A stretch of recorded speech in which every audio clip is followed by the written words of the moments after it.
ओम श्री गणेशाय नमः। अथ श्री शनैश्चर स्तोत्र विनियोगः। ओम अस्य श्री शनैश्चर स्तोत्रस्य दशरथ ऋषिः शनैश्चरो देवता त्रिष्टुप् छन्दः शनैश्चर प्रीत्यर्थे जपे विनियोगः। दशरथ उवाच कोणोऽन्तकोराद्रयमोऽथ बभ्रुः कृष्णः शनिः पिङ्गलमन्दसौरिः नित्यं स्मृतो यो हरते च पीडां तस्मै नमः श्रीरविनन्दनाय। सुरासुरः किं पुरुषोरगेन्द्रा गन्धर्वविद्याधरपन्नगाश्च पीड्यन्ति सर्वे विषमस्थितेन तस्मै नमः श्रीरविनन्दनाय। नरा नरेन्द्रः पशवो मृगेन्द्रा वन्याश्च ये कीटपतङ्गभृङ्गाः पीड्यन्ति सर्वे विषमस्थितेन तस्मै नमः श्रीरविनन्दनाय। देशाश्च दुर्गाणि वनानि यत्र सेनानिवेशः पुरपत्तनानि पीड्यन्ति सर्वे विषमस्थितेन तस्मै नमः श्रीरविनन्दनाय। तिलैर्यवैर्माशगुडान्नदानैर्लोहेन नीलाम्बरदानतो वा प्रीणाति मन्त्रैर्निजवासरे च तस्मै नमः श्रीरविनन्दनाय। प्रयागकूले यमुनातटे च सरस्वती पुण्यजले गुहायां यो योगिनां ध्यानगतोऽपि सूक्ष्मस्तस्मै नमः श्रीरविनन्दनाय। अन्यप्रदेशात् स्वगृहं प्रविष्टस्तदीयवारे स नरः सुखी स्यात् गृहाद् गतो यो न पुनः प्रयाति तस्मै नमः श्रीरविनन्दनाय। स्रष्टा स्वयंभूर्भुवनत्रयस्य त्राता हरीशो हरते पिनाकी एकस्त्रिधारिग्यजुः साममूर्तिस्तस्मै नमः श्रीरविनन्दनाय। शन्यष्टकं यः प्रयतः प्रभाते नित्यं सुपुत्रेः पशुबान्धवैश्च पठेत्तु सौख्यं भुवि भोगयुक्तः प्राप्नोति निर्वाणपदं तदन्ते। कोणस्थः पिङ्गलो बभ्रुः कृष्णो रौद्रोऽन्तको यमः सौरिः शनैश्चरो मन्दः पिप्पलादेन संस्तुतः। एतानि दशनामानि प्रातरुत्थाय यः पठेत् शनैश्चरकृता पीडा न कदाचिद् भविष्यति। विनियोगः। ओम अस्य श्री शनैश्चर स्तोत्रस्य दशरथ ऋषिः शनैश्चरो देवता त्रिष्टुप् छन्दः शनैश्चर प्रीत्यर्थे जपे विनियोगः।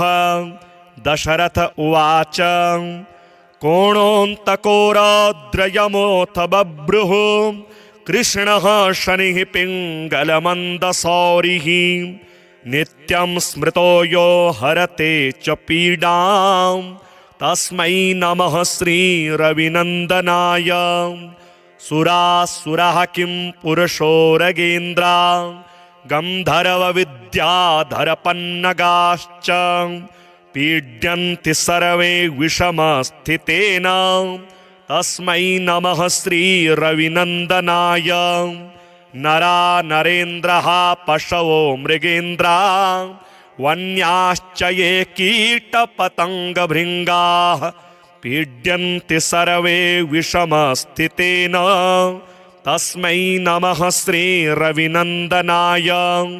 देशाश्च दुर्गाणि वनानि यत्र सेनानिवेशः पुरपत्तनानि पीड्यन्ति सर्वे विषमस्थितेन तस्मै नमः श्रीरविनन्दनाय तिलैर्यवैर्माशगुडान्नदानैर्लोहेन नीलाम्बरदानतो वा प्रीणाति मन्त्रैर्निजवासरे च तस्मै नमः श्रीरविनन्दनाय प्रयागकूले यमुनातटे च सरस्वती पुण्यजले गुहायां यो योगिनां ध्यानगतोऽपि सूक्ष्मस्तस्मै नमः श्रीरविनन्दनाय अन्यप्रदेशात् स्वगृहं प्रविष्टस्तदीयवारे स नरः सुखी स्यात् गृहाद् गतो यो न पुनः प्रयाति तस्मै नमः श्रीरविनन्दनाय स्रष्टा स्वयंभूर्भुवनत्रयस्य त्राता हरीशो हरते पिनाकी एकस्त्रिधारिग्यजुः साममूर्तिस्तस्मै नमः श्रीरविनन्दनाय शन्यष्टकं यः प्रयतः प्रभाते नित्यं सुपुत्रेः पशुबान्धवैश्च पठेत्तु सौख्यं भुवि भोगयुक्तः प्राप्नोति निर्वाणपदं तदन्ते कोणस्थः पिङ्गलो बभ्रुः कृष्णो रौद्रोऽन्तको यमः सौरिः शनैश्चरो मन्दः पिप्पलादेन संस्तुतः एतानि दशनामानि प्रातरुत्थाय यः पठेत् शनैश्चरकृता पीडा न कदाचिद् भविष्यति विनियोगः ॐ अस्य श्री शनैश्चर स्तोत्रस्य दशरथ ऋषिः शनैश्चरो देवता त्रिष्टुप् छन्दः शनैश्चर प्रीत्यर्थे जपे विनियोगः दशरथ उवाच कोणोऽन्तको रौद्रयमोऽथ बभ्रुः कृष्णः शनिः पिङ्गलमन्दसौरिः नित्यं स्मृतो यो हरते च पीडां तस्मै नमः श्रीरविनन्दनाय सुरासुरः किं पुरुषो रगेन्द्रा गन्धर्वविद्याधरपन्नगाश्च पीड्यन्ति सर्वे विषमस्थितेन तस्मै नमः श्रीरविनन्दनाय नरा नरेन्द्रः पशवो मृगेन्द्रा वन्याश्च ये कीटपतङ्गभृङ्गाः पीड्यन्ति सर्वे विषमस्थितेन तस्मै नमः श्रीरविनन्दनाय देशाश्च दुर्गाणि वनानि यत्र सेनानिवेशः पुरपत्तनानि पीड्यन्ति सर्वे विषमस्थितेन तस्मै नमः श्रीरविनन्दनाय तिलैर्यवैर्माशगुडान्नदानैर्लोहेन नीलाम्बरदानतो वा प्रीणाति मन्त्रैर्निजवासरे च तस्मै नमः श्रीरविनन्दनाय प्रयागकूले यमुनातटे च सरस्वती पुण्यजले गुहायां यो योगिनां ध्यानगतोऽपि सूक्ष्मस्तस्मै नमः श्रीरविनन्दनाय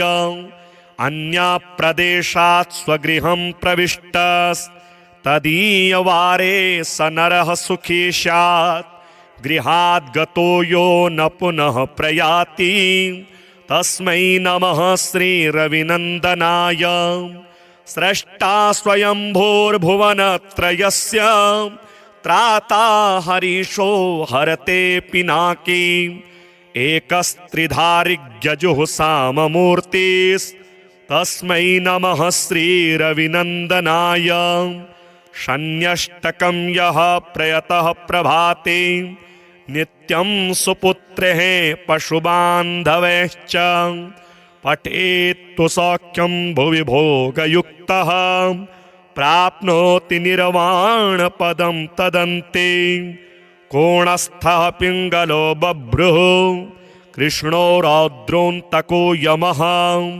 सौरिः शनैश्चरो मन्दः पिप्पलादेन संस्तुतः एतानि दशनामानि प्रातरुत्थाय यः पठेत् शनैश्चरकृता पीडा न कदाचिद् भविष्यति।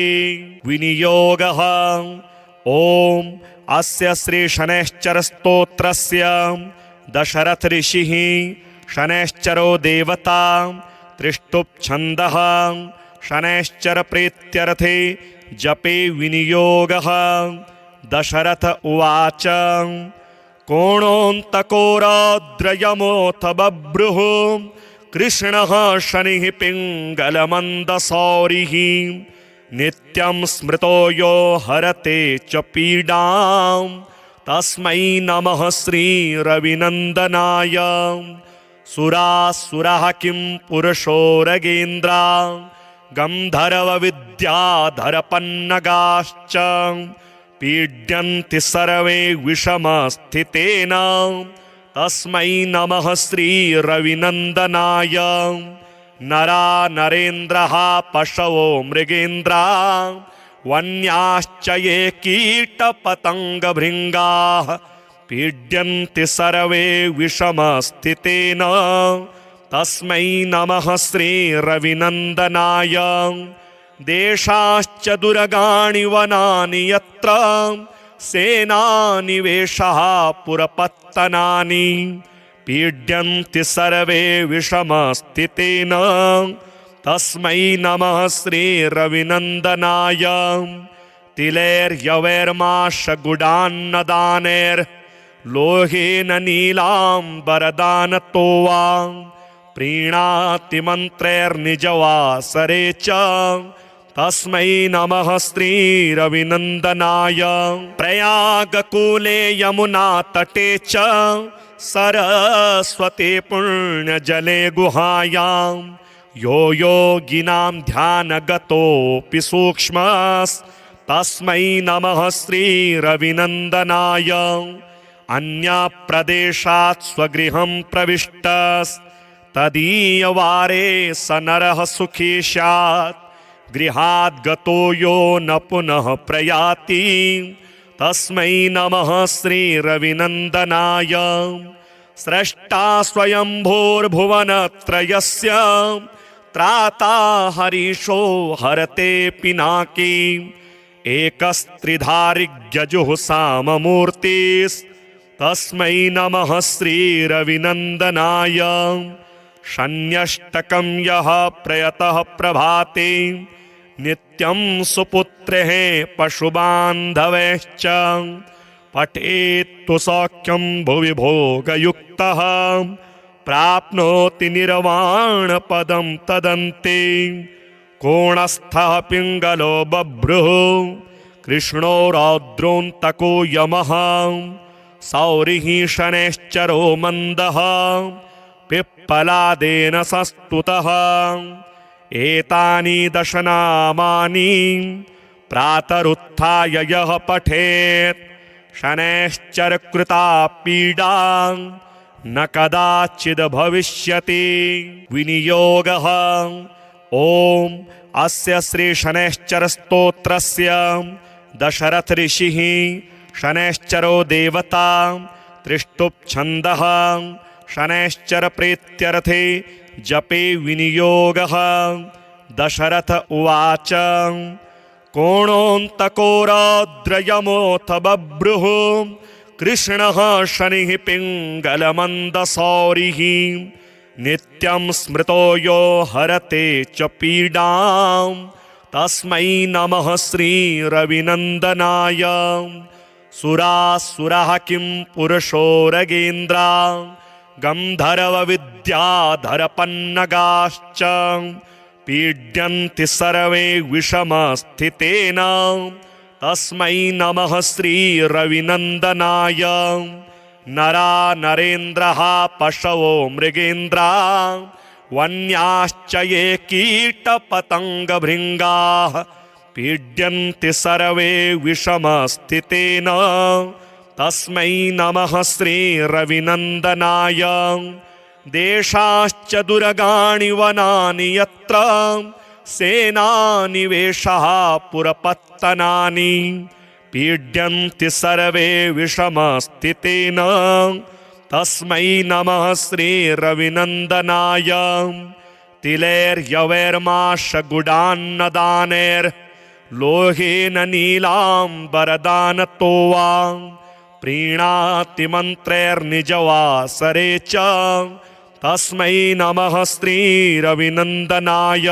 प्रयागकूले यमुनातटे च सरस्वती पुण्यजले गुहायां यो योगिनां ध्यानगतोऽपि सूक्ष्मस्तस्मै नमः श्रीरविनन्दनाय। अन्यप्रदेशात् स्वगृहं प्रविष्टस्तदीयवारे स नरः सुखी स्यात् गृहाद् गतो यो न पुनः प्रयाति तस्मै नमः श्रीरविनन्दनाय। स्रष्टा स्वयंभूर्भुवनत्रयस्य त्राता हरीशो हरते पिनाकी एकस्त्रिधारिग्यजुः साममूर्तिस्तस्मै नमः श्रीरविनन्दनाय। शन्यष्टकं यः प्रयतः प्रभाते नित्यं सुपुत्रेः पशुबान्धवैश्च पठेत्तु सौख्यं भुवि भोगयुक्तः प्राप्नोति निर्वाणपदं तदन्ते। कोणस्थः पिङ्गलो बभ्रुः कृष्णो रौद्रोऽन्तको यमः सौरिः शनैश्चरो मन्दः पिप्पलादेन संस्तुतः। एतानि दशनामानि प्रातरुत्थाय यः पठेत् शनैश्चरकृता पीडा न कदाचिद् भविष्यति। विनियोगः। ॐ अस्य श्री शनैश्चर स्तोत्रस्य दशरथ ऋषिः शनैश्चरो देवता त्रिष्टुप् छन्दः शनैश्चर प्रीत्यर्थे जपे विनियोगः। दशरथ उवाच कोणोऽन्तको रौद्रयमोऽथ बभ्रुः कृष्णः शनिः पिङ्गलमन्दसौरिः नित्यं स्मृतो यो हरते च पीडां तस्मै नमः श्रीरविनन्दनाय। सुरासुरः किं पुरुषो रगेन्द्रा गन्धर्वविद्याधरपन्नगाश्च पीड्यन्ति सर्वे विषमस्थितेन तस्मै नमः श्रीरविनन्दनाय। नरा नरेन्द्रः पशवो मृगेन्द्रा वन्याश्च ये कीटपतङ्गभृङ्गाः पीड्यन्ति सर्वे विषमस्थितेन तस्मै नमः श्रीरविनन्दनाय। देशाश्च दुर्गाणि वनानि यत्र सेनानिवेशः पुरपत्तनानि पीड्यन्ति सर्वे विषमस्थितेन तस्मै नमः श्रीरविनन्दनाय। तिलैर्यवैर्माशगुडान्नदानैर्लोहेन नीलाम्बरदानतो वा प्रीणाति मन्त्रैर्निजवासरे च तस्मै नमः श्रीरविनन्दनाय। प्रयागकूले यमुनातटे च सरस्वती पुण्यजले गुहायां यो योगिनां ध्यानगतोऽपि सूक्ष्मस्तस्मै नमः श्रीरविनन्दनाय। अन्यप्रदेशात् स्वगृहं प्रविष्टस्तदीयवारे स नरः सुखी स्यात् गृहाद् गतो यो न पुनः प्रयाति तस्मै नमः श्रीरविनन्दनाय। स्रष्टा स्वयंभूर्भुवनत्रयस्य त्राता हरीशो हरते पिनाकी एकस्त्रिधारिग्यजुः साममूर्तिस्तस्मै नमः श्रीरविनन्दनाय। शन्यष्टकं यः प्रयतः प्रभाते नित्यं सुपुत्रेः पशुबान्धवैश्च पठेत्तु सौख्यं भुवि भोगयुक्तः प्राप्नोति निर्वाणपदं तदन्ते कोणस्थः पिङ्गलो बभ्रुः कृष्णो रौद्रोऽन्तको यमः सौरिः शनैश्चरो मन्दः पिप्पलादेन संस्तुतः एतानि दशनामानि प्रातरुत्थाय यः पठेत् शनैश्चरकृता पीडा न कदाचिद् भविष्यति। विनियोगः। ॐ अस्य श्री शनैश्चर स्तोत्रस्य दशरथ ऋषिः शनैश्चरो देवता त्रिष्टुप् शनैश्चर प्रीत्यर्थे जपे विनियोगः।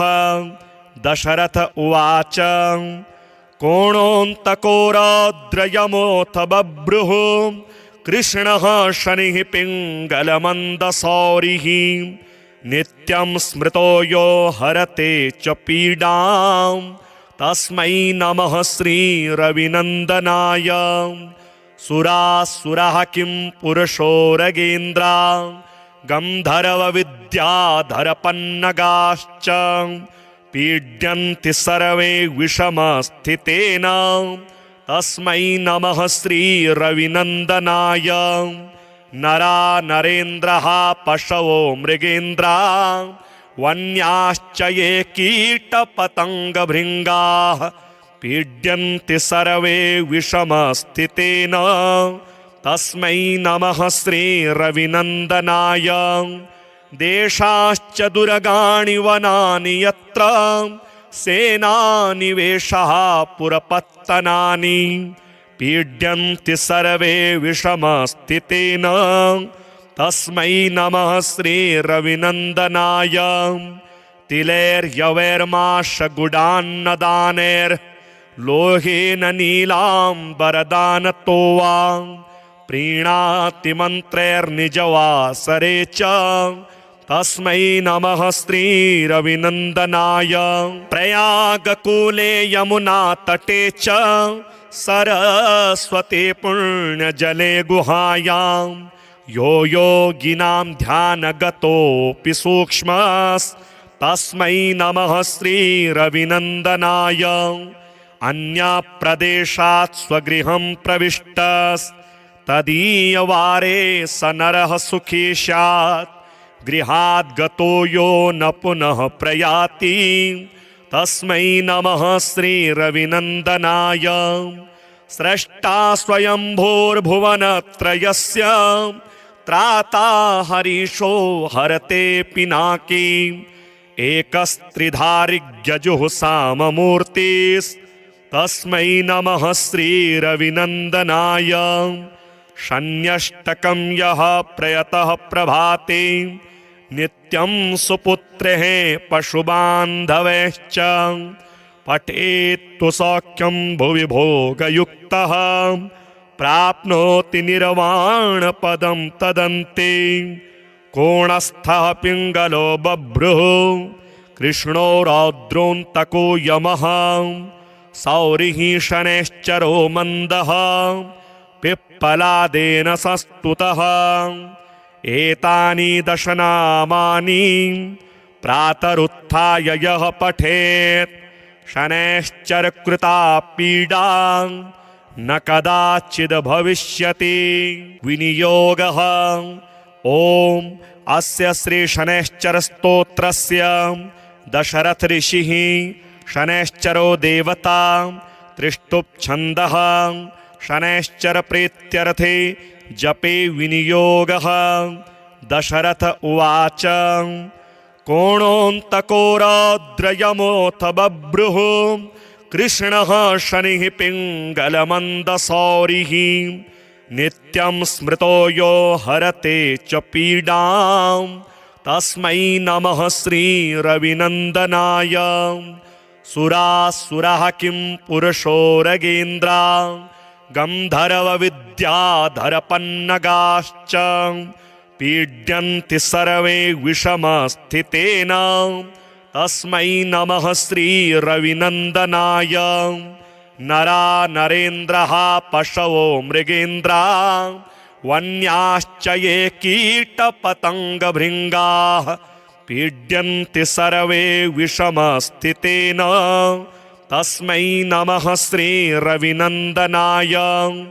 देशाश्च दुर्गाणि वनानि यत्र सेनानिवेशः पुरपत्तनानि पीड्यन्ति सर्वे विषमस्थितेन तस्मै नमः श्रीरविनन्दनाय।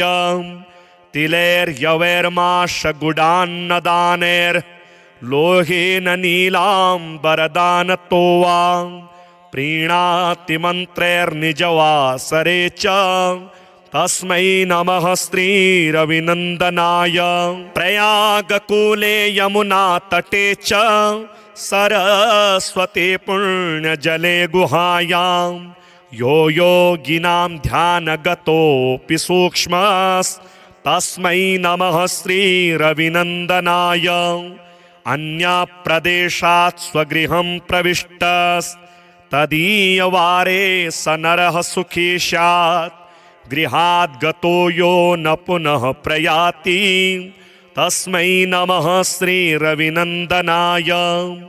स्रष्टा स्वयंभूर्भुवनत्रयस्य त्राता हरीशो हरते पिनाकी एकस्त्रिधारिग्यजुः साममूर्तिस्तस्मै नमः श्रीरविनन्दनाय। शन्यष्टकं यः प्रयतः प्रभाते नित्यं सुपुत्रेः पशुबान्धवैश्च पठेत्तु सौख्यं भुवि भोगयुक्तः प्राप्नोति निर्वाणपदं तदन्ते। कोणस्थः पिङ्गलो बभ्रुः कृष्णो रौद्रोऽन्तको यमः सौरिः शनैश्चरो मन्दः पिप्पलादेन संस्तुतः। एतानि दशनामानि प्रातरुत्थाय यः पठेत् शनैश्चरकृता पीडा न कदाचिद् भविष्यति। विनियोगः ॐ अस्य श्री शनैश्चरस्तोत्रस्य दशरथ ऋषिः शनैश्चरो देवता त्रिष्टुप् शनैश्चर प्रीत्यर्थे जपे विनियोगः। दशरथ उवाच कोणोऽन्तको रौद्रयमोऽथ बभ्रुः कृष्णः शनिः पिङ्गलमन्दसौरिः नित्यं स्मृतो यो हरते च पीडां तस्मै नमः श्रीरविनन्दनाय। सुरासुरः किं पुरुषोरगेन्द्रा गन्धर्वविद्याधरपन्नगाश्च पीड्यन्ति सर्वे विषमस्थितेन तस्मै नमः श्रीरविनन्दनाय। नरा नरेन्द्रः पशवो मृगेन्द्रा वन्याश्च ये कीटपतङ्गभृङ्गाः पीड्यन्ति सर्वे विषमस्थितेन तस्मै नमः श्रीरविनन्दनाय। देशाश्च दुर्गाणि वनानि यत्र सेनानिवेशः पुरपत्तनानि पीड्यन्ति सर्वे विषमस्थितेन तस्मै नमः श्रीरविनन्दनाय।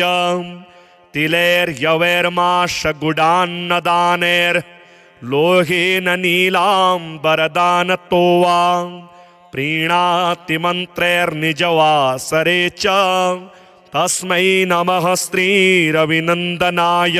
प्रयागकूले यमुनातटे च सरस्वती पुण्यजले गुहायां यो योगिनां ध्यानगतोऽपि सूक्ष्मस्तस्मै नमः श्रीरविनन्दनाय। अन्यप्रदेशात् स्वगृहं प्रविष्टस्तदीयवारे स नरः सुखी स्यात् गृहाद् गतो यो न पुनः प्रयाति तस्मै नमः श्रीरविनन्दनाय। स्रष्टा स्वयंभूर्भुवनत्रयस्य त्राता हरीशो हरते पिनाकी एकस्त्रिधारिग्यजुः साममूर्तिस्तस्मै नमः श्रीरविनन्दनाय शन्यष्टकं यः प्रयतः प्रभाते नित्यं सुपुत्रेः पशुबान्धवैश्च पठेत्तु सौख्यं भुवि भोगयुक्तः प्राप्नोति निर्वाणपदं तदन्ते कोणस्थः पिङ्गलो बभ्रुः कृष्णो रौद्रोऽन्तको यमः सौरिः शनैश्चरो मन्दः पिप्पलादेन संस्तुतः एतानि दशनामानि प्रातरुत्थाय यः पठेत् शनैश्चरकृता पीडा न कदाचिद् भविष्यति। विनियोगः ॐ अस्य श्री शनैश्चर स्तोत्रस्य दशरथ ऋषिः शनैश्चरो देवता त्रिष्टुप् छन्दः शनैश्चर प्रीत्यर्थे जपे विनियोगः। दशरथ उवाच कोणोऽन्तको रौद्रयमोऽथ बभ्रुः कृष्णः शनिः पिङ्गलमन्दसौरिः नित्यं स्मृतो यो हरते च पीडां तस्मै नमः श्रीरविनन्दनाय। सुरासुरः किं पुरुषो रगेन्द्रा गन्धर्वविद्याधरपन्नगाश्च पीड्यन्ति सर्वे विषमस्थितेन तस्मै नमः श्रीरविनन्दनाय। नरा नरेन्द्रः पशवो मृगेन्द्रा वन्याश्च ये कीटपतङ्गभृङ्गाः पीड्यन्ति सर्वे विषमस्थितेन तस्मै नमः श्रीरविनन्दनाय। देशाश्च दुर्गाणि वनानि यत्र सेनानिवेशः पुरपत्तनानि पीड्यन्ति सर्वे विषमस्थितेन तस्मै नमः श्रीरविनन्दनाय। तिलैर्यवैर्माशगुडान्नदानैर्लोहेन नीलाम्बरदानतो वा प्रीणाति मन्त्रैर्निजवासरे च तस्मै नमः श्रीरविनन्दनाय। प्रयागकूले यमुनातटे च सरस्वती पुण्यजले गुहायां यो योगिनां ध्यानगतोऽपि सूक्ष्मस्तस्मै नमः श्रीरविनन्दनाय। अन्यप्रदेशात् स्वगृहं प्रविष्टस्तदीयवारे स नरः सुखी स्यात् गृहाद् गतो यो न पुनः प्रयाति तस्मै नमः श्रीरविनन्दनाय। स्रष्टा स्वयंभूर्भुवनत्रयस्य त्राता हरीशो हरते पिनाकी एकस्त्रिधारिग्यजुः साममूर्तिस्तस्मै नमः श्रीरविनन्दनाय। शन्यष्टकं यः प्रयतः प्रभाते नित्यं सुपुत्रेः पशुबान्धवैश्च पठेत्तु सौख्यं भुवि भोगयुक्तः प्राप्नोति निर्वाणपदं तदन्ते कोणस्थः पिङ्गलो बभ्रुः कृष्णो रौद्रोऽन्तको यमः सौरिः शनैश्चरो मन्दः पिप्पलादेन संस्तुतः एतानि दशनामानि प्रातरुत्थाय यः पठेत् शनैश्चरकृता पीडा न कदाचिद् भविष्यति। विनियोगः ॐ अस्य श्री शनैश्चर स्तोत्रस्य दशरथ ऋषिः शनैश्चरो देवता त्रिष्टुप् छन्दः शनैश्चर प्रीत्यर्थे जपे विनियोगः।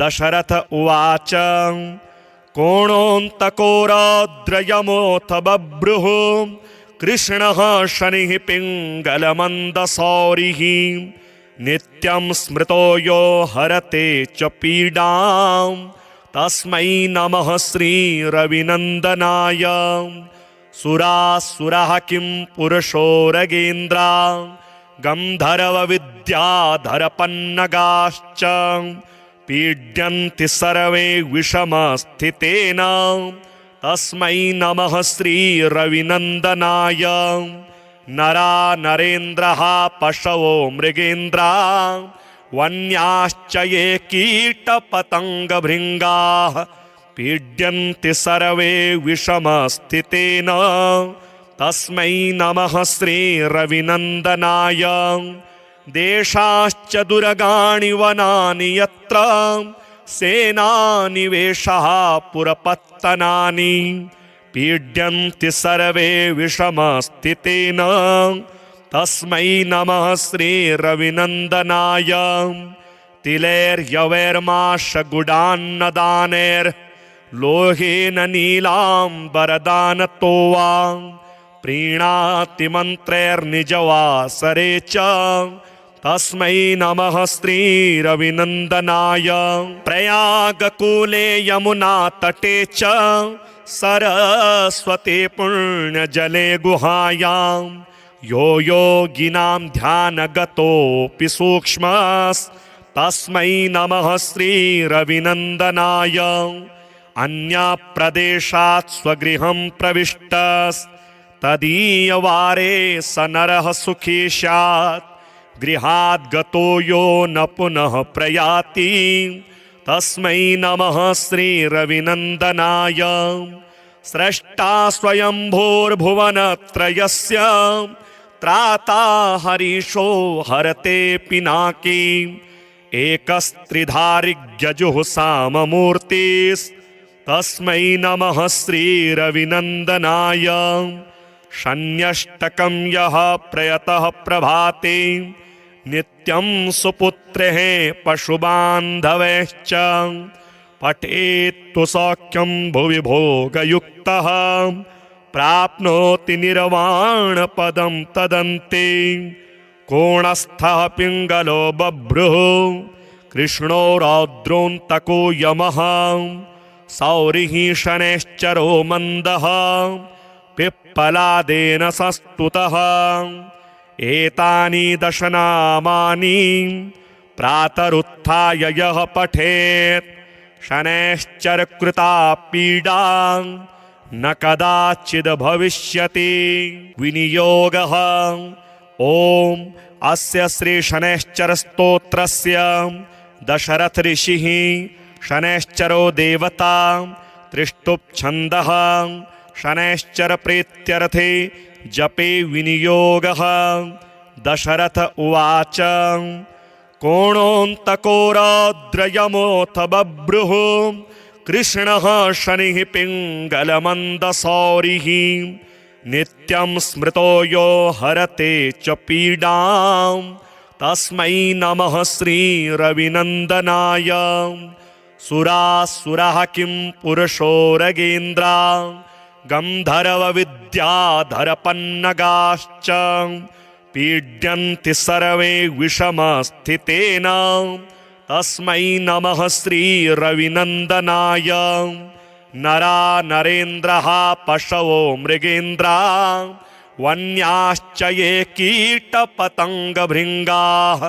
पीड्यन्ति सर्वे विषमस्थितेन तस्मै नमः श्रीरविनन्दनाय देशाश्च दुर्गाणि वनानि यत्र सेनानिवेशः पुरपत्तनानि पीड्यन्ति सर्वे विषमस्थितेन तस्मै नमः श्रीरविनन्दनाय तिलैर्यवैर्माशगुडान्नदानैर्लोहेन नीलाम्बरदानतो वा प्रीणाति मन्त्रैर्निजवासरे च तस्मै नमः श्रीरविनन्दनाय प्रयागकूले यमुनातटे च सरस्वती पुण्यजले गुहायां यो योगिनां ध्यानगतोऽपि सूक्ष्मस्तस्मै नमः श्रीरविनन्दनाय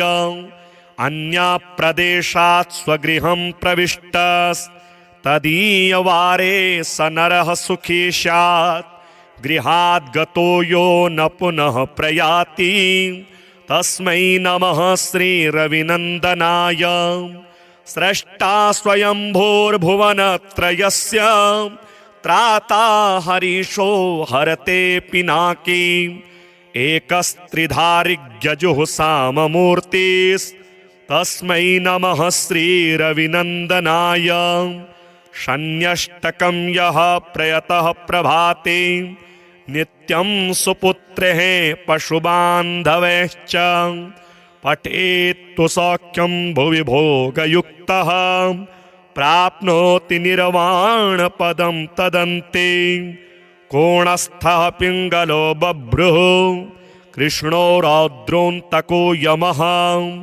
सौरिः शनैश्चरो मन्दः पिप्पलादेन संस्तुतः एतानि दशनामानि प्रातरुत्थाय यः पठेत् शनैश्चरकृता पीडा न कदाचिद् भविष्यति विनियोगः ॐ अस्य श्री शनैश्चर स्तोत्रस्य दशरथ ऋषिः शनैश्चरो देवता त्रिष्टुप् छन्दः शनैश्चर प्रीत्यर्थे जपे विनियोगः दशरथ उवाच कोणोऽन्तको रौद्रयमोऽथ बभ्रुः कृष्णः शनिः पिङ्गलमन्दसौरिः नित्यं स्मृतो यो हरते च पीडां तस्मै नमः श्रीरविनन्दनाय सुरासुरः किं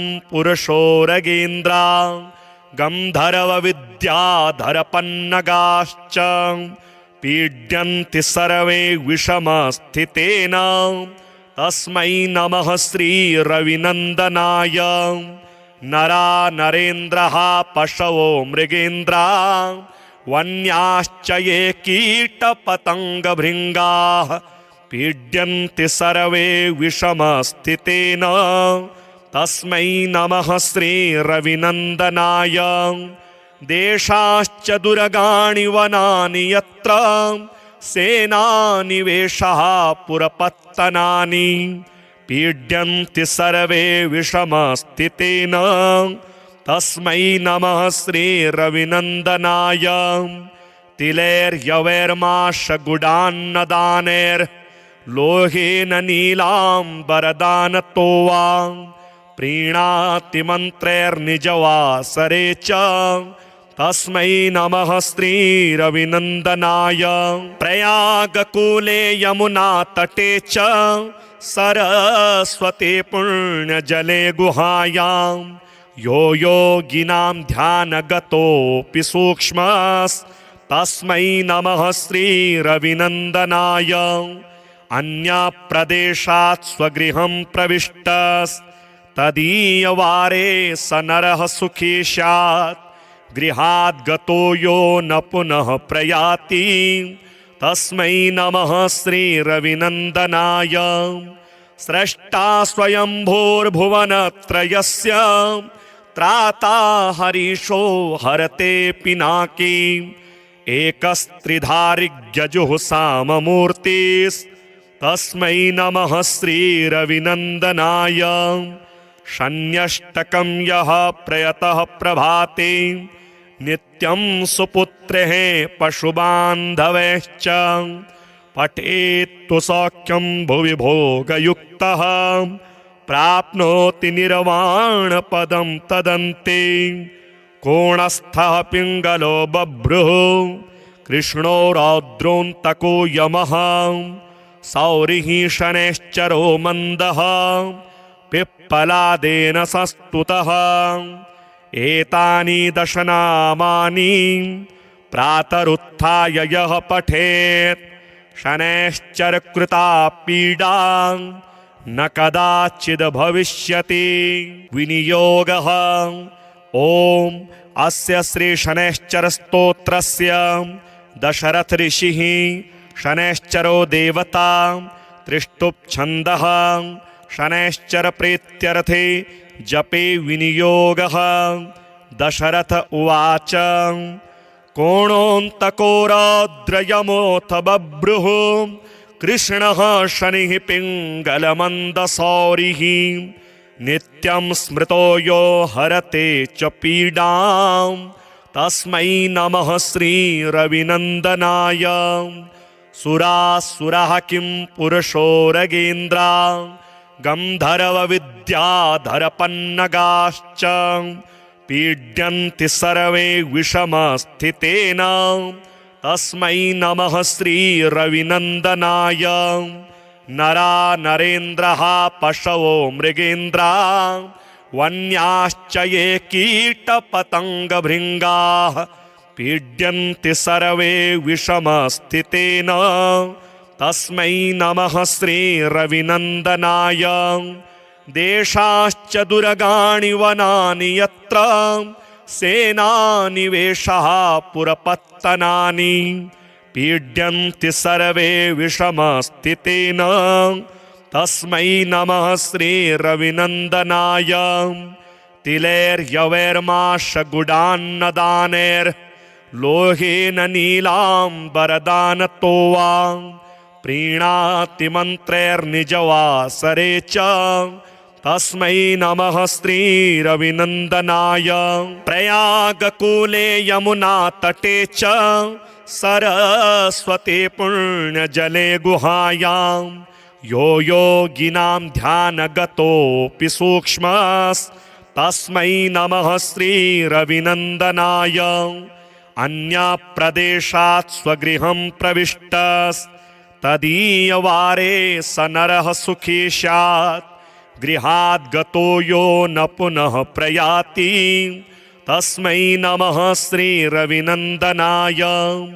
स्रष्टा स्वयंभूर्भुवनत्रयस्य त्राता हरीशो हरते पिनाकी एकस्त्रिधारिग्यजुः साममूर्तिस्तस्मै नमः श्रीरविनन्दनाय। शन्यष्टकं यः प्रयतः प्रभाते नित्यं सुपुत्रेः पशुबान्धवैश्च पठेत्तु सौख्यं भुवि भोगयुक्तः प्राप्नोति निर्वाणपदं तदन्ते। कोणस्थः पिङ्गलो बभ्रुः कृष्णो रौद्रोऽन्तको यमः सौरिः शनैश्चरो मन्दः पिप्पलादेन संस्तुतः। एतानि दशनामानि प्रातरुत्थाय यः पठेत् शनैश्चरकृता पीडा न कदाचिद् भविष्यति। विनियोगः ॐ अस्य श्री शनैश्चर स्तोत्रस्य दशरथ ऋषिः शनैश्चरो देवता त्रिष्टुप् छन्दः शनैश्चर प्रीत्यर्थे जपे विनियोगः।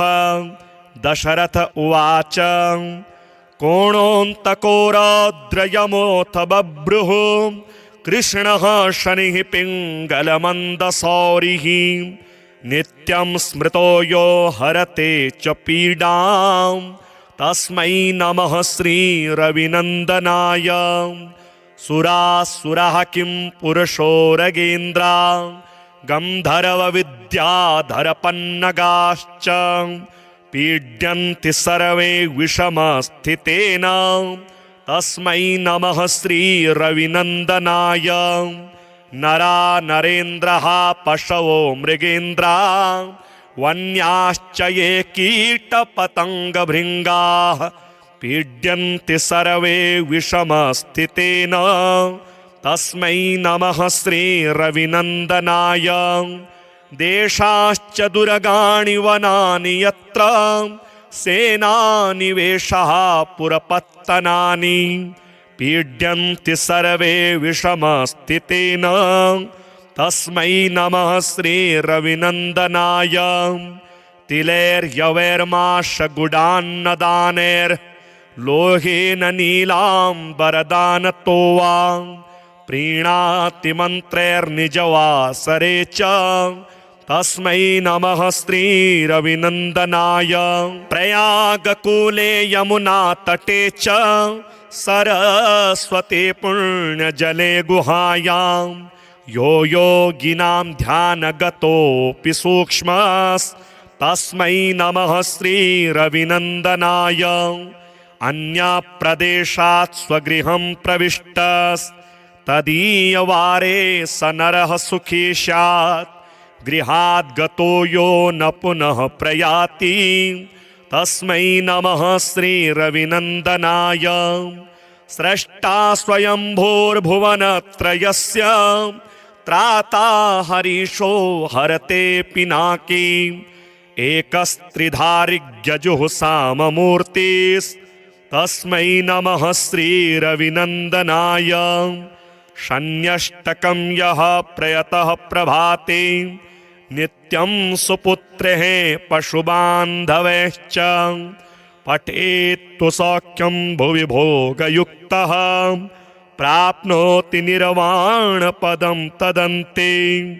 कोणस्थः पिङ्गलो बभ्रुः कृष्णो रौद्रोऽन्तको यमः सौरिः शनैश्चरो मन्दः पिप्पलादेन संस्तुतः। एतानि दशनामानि प्रातरुत्थाय यः पठेत् शनैश्चरकृता पीडा न कदाचिद् भविष्यति। विनियोगः। ॐ अस्य श्री शनैश्चर स्तोत्रस्य दशरथ ऋषिः शनैश्चरो देवता त्रिष्टुप् छन्दः शनैश्चर प्रीत्यर्थे जपे विनियोगः। दशरथ उवाच कोणोऽन्तको रौद्रयमोऽथ बभ्रुः कृष्णः शनिः पिङ्गलमन्दसौरिः। नित्यं स्मृतो यो हरते च पीडां तस्मै नमः श्रीरविनन्दनाय। सुरासुरः किं पुरुषो रगेन्द्रा गन्धर्वविद्याधरपन्नगाश्च पीड्यन्ति सर्वे विषमस्थितेन तस्मै नमः श्रीरविनन्दनाय। नरा नरेन्द्रः पशवो मृगेन्द्रा वन्याश्च ये कीटपतङ्गभृङ्गाः पीड्यन्ति सर्वे विषमस्थितेन तस्मै नमः श्रीरविनन्दनाय। देशाश्च दुर्गाणि वनानि यत्र सेनानिवेशः पुरपत्तनानि पीड्यन्ति सर्वे विषमस्थितेन तस्मै नमः श्रीरविनन्दनाय। तिलैर्यवैर्माशगुडान्नदानैर्लोहेन नीलाम्बरदानतो वा प्रीणाति मन्त्रैर्निजवासरे च तस्मै नमः श्रीरविनन्दनाय। प्रयागकूले यमुनातटे च सरस्वती पुण्यजले गुहायां यो योगिनां ध्यानगतोऽपि सूक्ष्मस्तस्मै नमः श्रीरविनन्दनाय। अन्यप्रदेशात् स्वगृहं प्रविष्टस्तदीयवारे स नरः सुखी स्यात्। गृहाद् गतो यो न पुनः प्रयाति तस्मै नमः श्रीरविनन्दनाय। स्रष्टा स्वयंभूर्भुवनत्रयस्य त्राता हरीशो हरते पिनाकी। एकस्त्रिधारिग्यजुः साममूर्तिस्तस्मै नमः श्रीरविनन्दनाय।